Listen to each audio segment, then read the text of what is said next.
Hey everyone, Ariel Adams here with a blog to watch. Today I'm going to review the Yema Wristmaster Slim CMM.20 limited edition. This is a very interesting, as I said, limited edition version of the standard Wristmaster Slim, which admittedly sounds like a DJ, I know, but it's a wristwatch and it's quite a good one. This collection of watches is an integrated bracelet design from French Yema.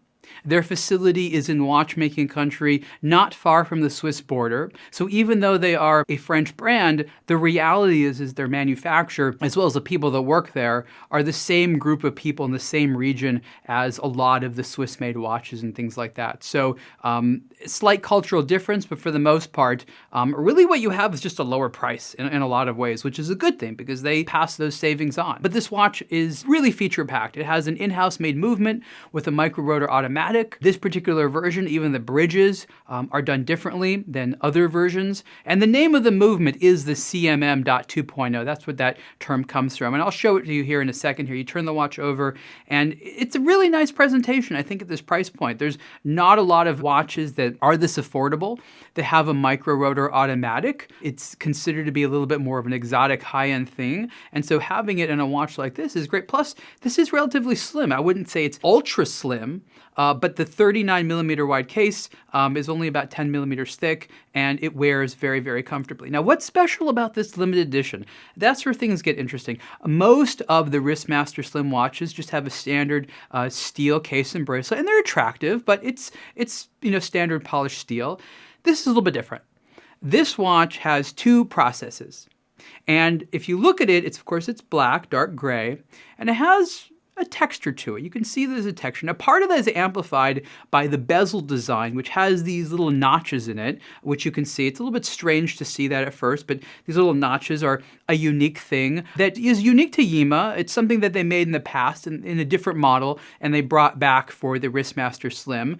But really what you're looking at is brushing, hand brushing, and that's what's interesting. I always like hand craftsmanship. So the case, the dial, and the bracelet are all given a hand brushing, literally a brushing. It's a scratching technique. But rather than make everything uniform, there's sort of like scratches in all these different directions. And because it's relatively consistent, it creates a texture. And then over the brushing, they give it a PVD treatment. The PVD treatment, of course, adds the black-gray color, but also smooths it out.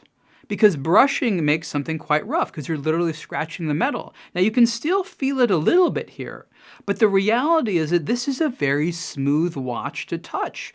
Looking at it, you'd think that it's sharper than it is, but they did a really nice job. I don't know all the processes they use, if there's tumbling or other types of polishes, but this is an impressively not sharp watch given what you'd think based upon some of the edges on the links and the case, as well as this brush treatment. So I thought that was really nicely done. And what's also interesting is that, if I recall correctly, the premium in price for this limited edition over the standard Wristmaster Slim is, I think it's like $200, which seems totally worth it. So I think that's quite interesting. Very much an experimental watch, but I consider it a success. The dial, it's a little bit difficult to see that it also has that brushing to it. If you look carefully in the light, you'll see it, but sometimes it just sort of looks matte black. The hands are lume painted and they contrast nicely, so there's a lot of legibility there. So there's a lot of nice things in this watch. I really enjoyed it. It's comfortable. 39 millimeters is a good size, as you can see. It's sort of not too big, not too small. Just a lot of nice things to say about this. I think that Yema did a good job. Price for the Yema Wristmaster Slim CMM 2.0 limited edition is $2,449, and you can see the full review on a blog to watch. Thanks.